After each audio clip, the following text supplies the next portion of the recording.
Olá, povo de Deus, segunda-feira, 26 de agosto de 2024, 21ª semana do tempo comum. A nossa reflexão de hoje é a partir da segunda carta aos Tessalonicenses, capítulo 1, de 1 a 5, 11b a 12, e Mateus 23, de 13 a 22. Início da segunda carta de São Paulo aos Tessalonicenses.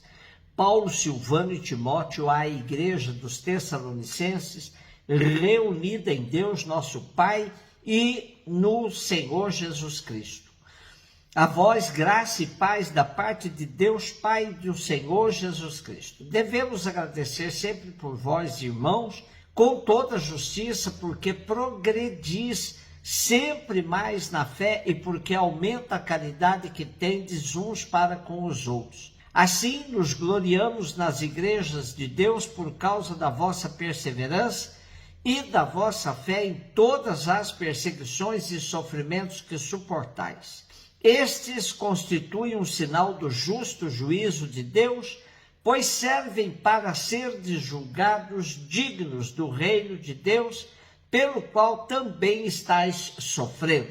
Que o nosso Deus vos faça dignos da sua vocação, que ele, por seu poder, realize todo o bem que desejais e torne ativa a vossa fé. Assim o nome de nosso Senhor Jesus Cristo será glorificado em vós e vós nele, em virtude da graça do nosso Deus e do Senhor Jesus Cristo. Há um consenso bastante amplo de que a segunda carta aos Tessalonicenses foi escrita pouco depois da primeira. Agora a preocupação não é quando vai acontecer o fim do mundo, mas como devemos comportar-nos na espera de que isso aconteça. Perseverança nos ensinamentos dos apóstolos, fidelidade a Jesus Cristo, convicção de que são chamados por Deus, são algumas das recomendações dos apóstolos a todos os membros das comunidades, frente à perseguição e ao sofrimento que estão enfrentando.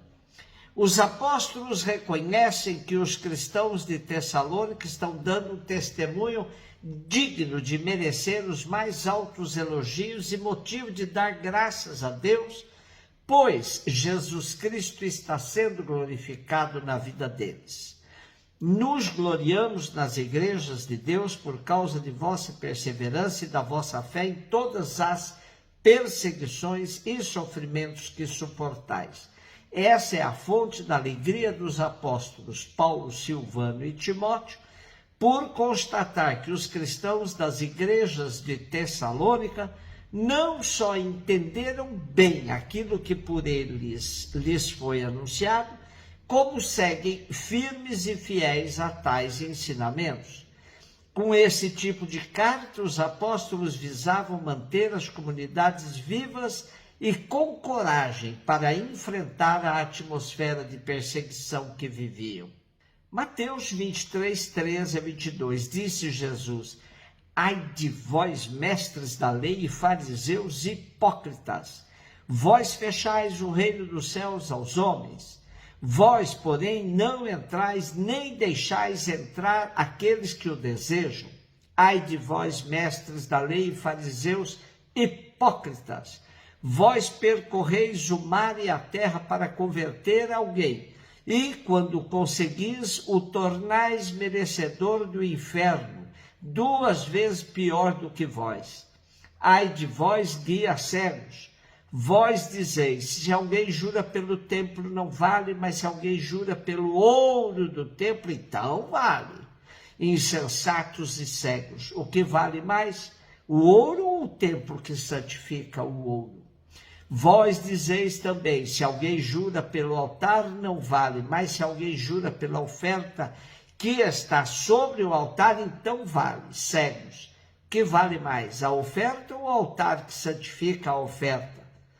Com efeito, quem jura pelo altar, jura por ele e por tudo que está sobre ele. E quem jura pelo templo, jura por ele e por Deus que habita no templo. E quem jura pelo céu, jura pelo trono de Deus e por aquele que nele está sentado. Quem lê atentamente o Evangelho segundo Mateus pode ter dificuldade de compaginar textos onde Deus afirma que veio somente para as ovelhas perdidas da casa de Israel com os de hoje, onde Jesus deixa claro que o povo é hipócrita, cego, insensato. O Evangelho de Mateus deixa claro no transcorrer de seus capítulos que foi Israel que abandonou Jesus e sua boa nova, e não Jesus que o abandonou.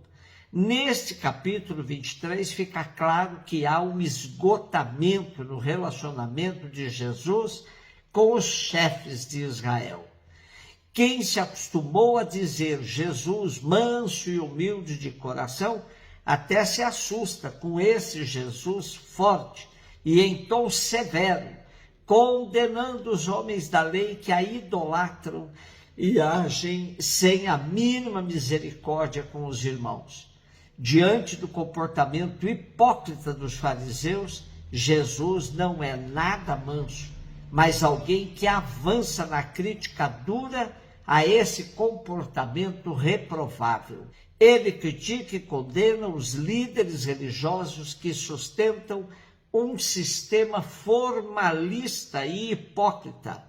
Eles não consideram o reino como dom nem respeitam a liberdade dos filhos de Deus.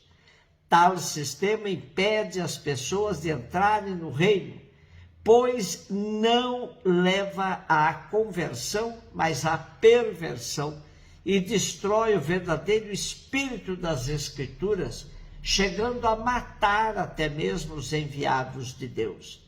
Jesus mostra que a religião formalista e jurídica não é meio de salvação, mas produz prática análoga à escravidão.